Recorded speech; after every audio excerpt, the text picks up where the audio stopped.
Here on SportsCenter, the Denver Nuggets have fired head coach Michael Malone and general manager Calvin Booth. Sources told ESPN Sharpe. Hired in 2015, Malone is the winningest coach in team history, while Booth was elevated to GM in 2020. The duo led the team to its only NBA title in the 2022-23 season. The move comes with the Nuggets fourth in the Western Conference, but having lost 4 straight. So the Nuggets, they've had the fourth best record in the league in the last 3 seasons, with only the Celtics, the Cavs, and the Thunder having won more games. However, they were 3-7 in their last 10 games. We'll have more from the breaking news. Again, a clean sweep in Denver after this on SportsCenter. Breaking news here on SportsCenter, the Denver Nuggets have fired head coach Michael Malone and general manager Calvin Booth. Sources told ESPN Sharpe. Hired in 2015, Malone is the winningest coach in team history, while Booth was elevated to GM in 2020. The duo led the Nuggets to their only NBA title in the 2022-23 season. The move comes with the Nuggets fourth in the Western Conference, but having lost 4 straight. So the Nuggets, they've been stumbling following the All-Star break. They had the 6th best record at the break, but are tied for 18th ranked record since returning. Denver has only been allowing nearly 3 more points per game. Shams Charania will be joining us in the second hour of this SportsCenter show. Meanwhile, Matt Berry and friends are in Augusta. Breaking NBA news, the Nuggets have fired head coach Michael Malone and general manager Calvin Booth, according to ESPN. This comes not even 2 full seasons after Malone led the Nuggets to their first and only NBA championship. And right now the Nuggets are right there in the middle of a crowded playoff race in the West. They've lost 4 straight games, but still hold the 4th seed, but only a half game out of potentially falling all the way into the play-in tournament. Malone coached the Nuggets for nearly 10 seasons. He won almost 60% of his games with 6 playoff appearances. ESPN reports that David Adelman is going to take over as interim coach. David Adelman, the son of Rick Adelman, longtime coach of the Portland Trail Blazers. Let's bring in John Gonzalez as we react to this news. Most people just sitting there with their mouths agape. There's no way anybody saw this coming outside of Denver, did they? Same.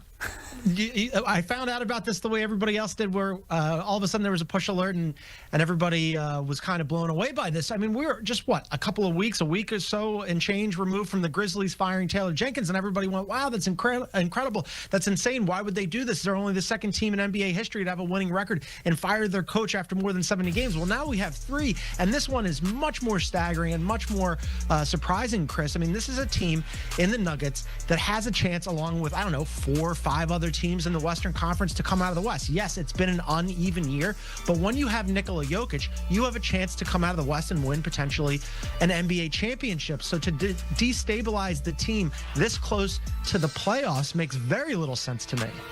Yeah, and you're right there competing for potentially home court advantage in the first round or falling all the way to the play-in game. Is this just a Hail Mary to try to shake this team back into the championship team we saw from 2 years ago? Yeah, I don't know what this is. I don't know if it's a Hail Mary. I think it's more like an act of desperation. I mean, maybe you could put this on Calvin Booth, but I have a hard time understanding why they're laying this on Mike Malone as well. Mike Malone, it's not Mike Malone's fault that Jamal Murray has had a hamstring injury flare up and he's been in and out of the lineup and he's been inconsistent for not just this season, but really for the last 2 seasons. Didn't have a good postseason outside of a couple of shots last year. And this year he was starting to find his way before the injury flared up. Not Mike Malone's fault that Michael Porter Jr. hasn't lived up to his expectations and hasn't taken that next leap into becoming an all-star level caliber player. It's not Mike Malone's fault that outside of Nikola Jokic, they don't have any other all-stars, or that they let Kentavious Caldwell-Pope go, or that they were forced into putting Christian Brown from a reserve role on the bench into the starting lineup, or that Russell Westbrook went from being just maybe an add-on piece in the offseason to a guy who was playing a critical role. It makes very little sense to me that they've decided to get rid of not just Calvin Booth, but also Michael Malone. You mentioned the Grizzlies and what they did in firing Taylor Jenkins, a head coach with a winning record so late into the season. What do you make of this sudden shift that these NBA teams are making late in the year?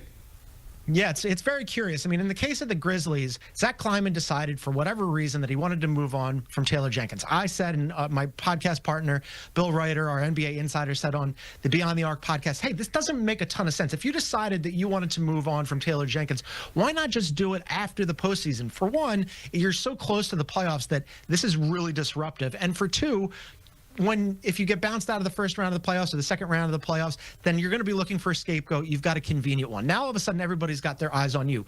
With respect to the Nuggets, it makes even less sense than what the Grizzlies did because, as you noted, Chris, this is a team that isn't even 2 years removed from winning an NBA championship. Now you are less than a week away from the playoffs proper starting, less than a week from the play-in starting, and who knows, the Nuggets could very well be in the play-in. They're closer to the play-in than they are to the 3 seed right now. So, yeah, for me, it's very hard for me to fathom what ownership was doing on that level where they just looked around and decided, yeah, let's detonate this thing mere moments from the postseason. A lot to talk about on the next Beyond the Arc podcast with John Gonzalez and Bill Ryder. John, thank you so much hopping on here as we try to make sense of the news out of Denver with 3 games remaining in their regular season.